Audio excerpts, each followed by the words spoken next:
The wind sweeping over Elliott Bay hit against the ferry like a muted drum, soft but relentless, as if trying to warn him. Daniel Harper leaned on the railing of the late-evening Bainbridge Island ferry, watching the Seattle skyline flicker through the fog. It was usually his favorite sight, the gray-blue water, the industrial cranes, the glittering towers, but tonight everything felt wrong, as if someone had dimmed the world to match his mood. He clutched his phone, staring at the message he had reread 9 times. Working late again tonight. Don't wait up. L. Laura never used periods. She especially never used 2 in one text. The ferry horn bellowed across the bay. Daniel closed his eyes. The cold smelled of wet metal and sea brine, and the sound of waves slapping the hull became unbearably loud. Something was happening. Something he hadn't named yet. And the worst part? He already knew he didn't want to know the truth. 6 months earlier, life had felt stable, ordinary even. Daniel and Laura lived in a 2-story house in West Seattle, tucked among cedar trees and hydrangeas that exploded into purple every summer. He was a high school English teacher at Ballard High, known for his calm voice and sarcastic humor. She was a senior marketing manager at a medical tech company downtown, polished, efficient, always in control. Their mornings used to be simple. Coffee brewing. Laura blow-drying her hair as she danced between the sink and closet. Daniel grading essays at the kitchen table, fighting for a sliver of clean space. They weren't perfect, but they were steady.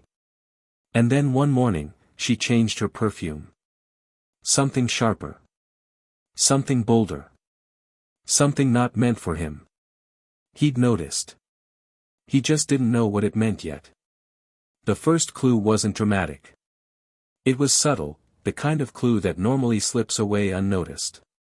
One evening, Laura came home distracted, her hair a little messy, her lipstick smudged at the edges. Traffic was hell, she said, tossing her bag on the table. Her phone buzzed. She flipped it over like it was reflex. That was new. Daniel tried to keep his voice light. Anything important? No, she said too quickly. Spam. But her shoulders tensed before she said it. And Daniel, a man who taught teenagers for a living, knew instinctively when someone was lying. The weeks that followed were a slow unraveling. Laura took more business calls in the car. She worked late more often. She changed her passwords, not for security, but quietly, without telling him. One Friday, she didn't come home until 1:17 a.m. Daniel was sitting on the couch pretending to watch some documentary about the Puget Sound, when her headlights swept across the blinds. She entered carefully, like she was afraid to disturb something fragile. "You're awake?" she whispered. "I couldn't sleep." He waited for her explanation. She didn't offer one. Instead, she brushed past him, her coat still smelling like rain, and something else. A hint of cologne that definitely wasn't his. That night, Daniel slept on his side of the bed, staring at the ceiling, counting the seconds between each shallow breath she took beside him. It was a Saturday in late October, the kind where every tree in Seattle looked like it had been set on fire. Laura suggested they go to Portage Bay Cafe for brunch, something they hadn't done in months. Daniel let himself hope. Maybe this was the start of something better. Maybe she wanted to try. The restaurant was busy, warm, full of clattering dishes and the smell of cinnamon pancakes. Steam fogged the windows. It felt almost romantic. Until Laura's phone lit up on the table. A name, Eric M. She grabbed it immediately, silencing the screen so fast it made her mimosa tremble. Daniel didn't say anything. He didn't have to. Laura's cheeks flushed pink. Her hands shook slightly as she buttered her toast. "Work stuff," she murmured. "On a Saturday?" "It's a project I'm helping with." He wanted to believe her. But the way she said "helping" sounded too familiar. Too careful. As if she'd rehearsed it. A week later, Daniel found the photo. He hadn't been snooping, not intentionally. He was looking through their iCloud album to find a picture of their old golden retriever for a school presentation. And there it was. A picture from a company retreat Laura attended in CLELM earlier that month. Everyone posed in front of a pine forest, smiling, arms around each other. But on the edge of the group, half turned away, stood a tall man with dark hair. His hand rested lightly on Laura's back. Her smile, in that moment, was different. Alive. Unguarded. Painfully intimate. Daniel zoomed in on the man's name tag. Eric. The same name from her phone. His heart became a fist in his chest. From that day on, Daniel became painfully alert to everything. He noticed Laura texting late at night. Her sudden interest in new clothes. The way she flinched when he touched her shoulder. How she angled her phone away from him. How often she said, "I'm tired," instead of "good night." But the worst part wasn't the clues. It was the shrinking. Their home grew colder. Their conversations shorter. Their laughter non-existent. And Laura. She moved through rooms like a ghost, always half somewhere else. The ferry glided into the Bainbridge terminal. Daniel exhaled and forced himself into motion. He wasn't supposed to be on the island. He'd told Laura he had a staff meeting. In reality, he took the ferry because he couldn't stand sitting alone in their house one more night. He walked along the dark waterfront path, hands in his pockets, when his phone buzzed. A message from Laura. Heading home in a bit. Don't worry. But Daniel wasn't worried. He was numb.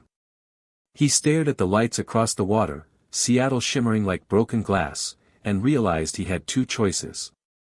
Pretend nothing was happening. Or finally face the truth. He chose the second. At 11:42 p.m., he dialed her number. She picked up immediately. "Hey," she said, breathless. "Where are you?" There was a pause.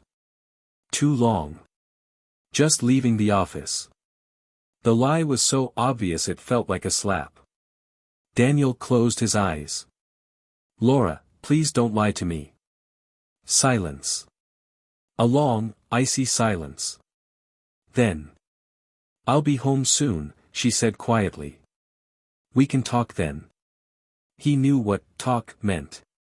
Not an explanation. A confession. His stomach twisted. He took the first ferry back. Every second felt like a countdown to impact. By the time he pulled into their driveway, Laura's car was already there. The house glowed faintly, warm and golden, a cruel contrast to the storm tearing through him. He stepped inside. Laura was sitting on the couch, still wearing her office blazer, her hair pulled back. Her mascara had smudged beneath her eyes. She looked guilty. Terrified. Beautiful. And entirely unreachable. Daniel shut the door behind him. "Who is he?" he asked. Her lips parted. Her eyes filled. And the truth came out in one trembling exhale. "Eric." She cried first. Not soft tears, full, shaking sobs that made her voice crack. She told him she never meant for it to happen, that it was a mistake, that she was lonely, that work trips blurred lines she thought she could control. Daniel listened. They slept in separate rooms.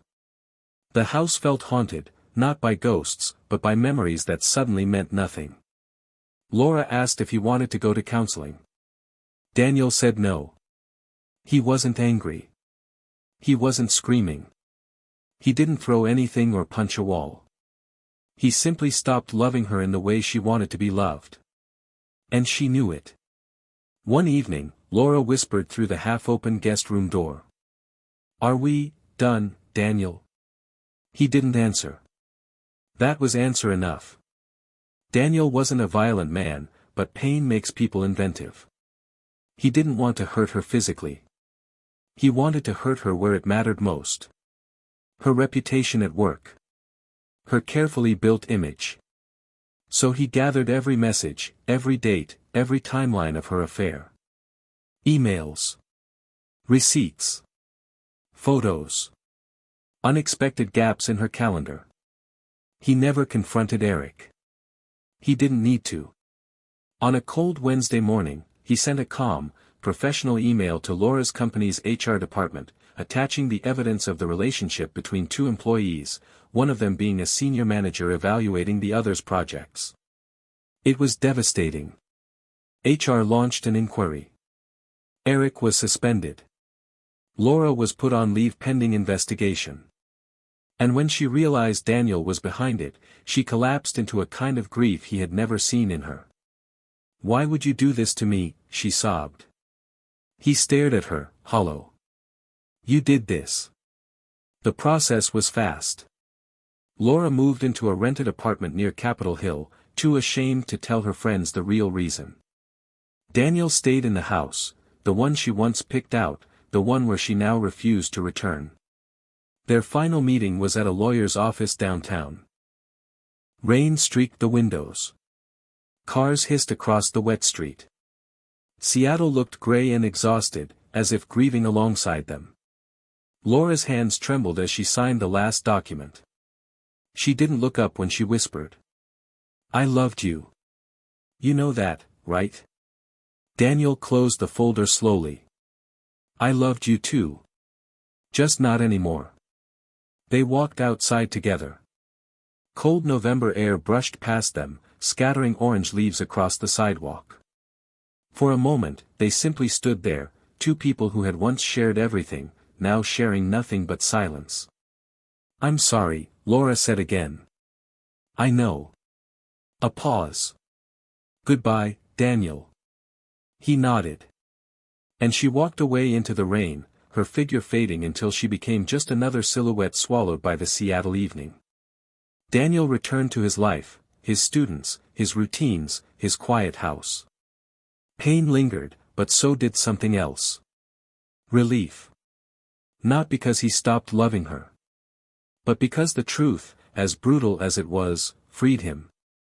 Sometimes betrayal doesn't destroy you. It clarifies you.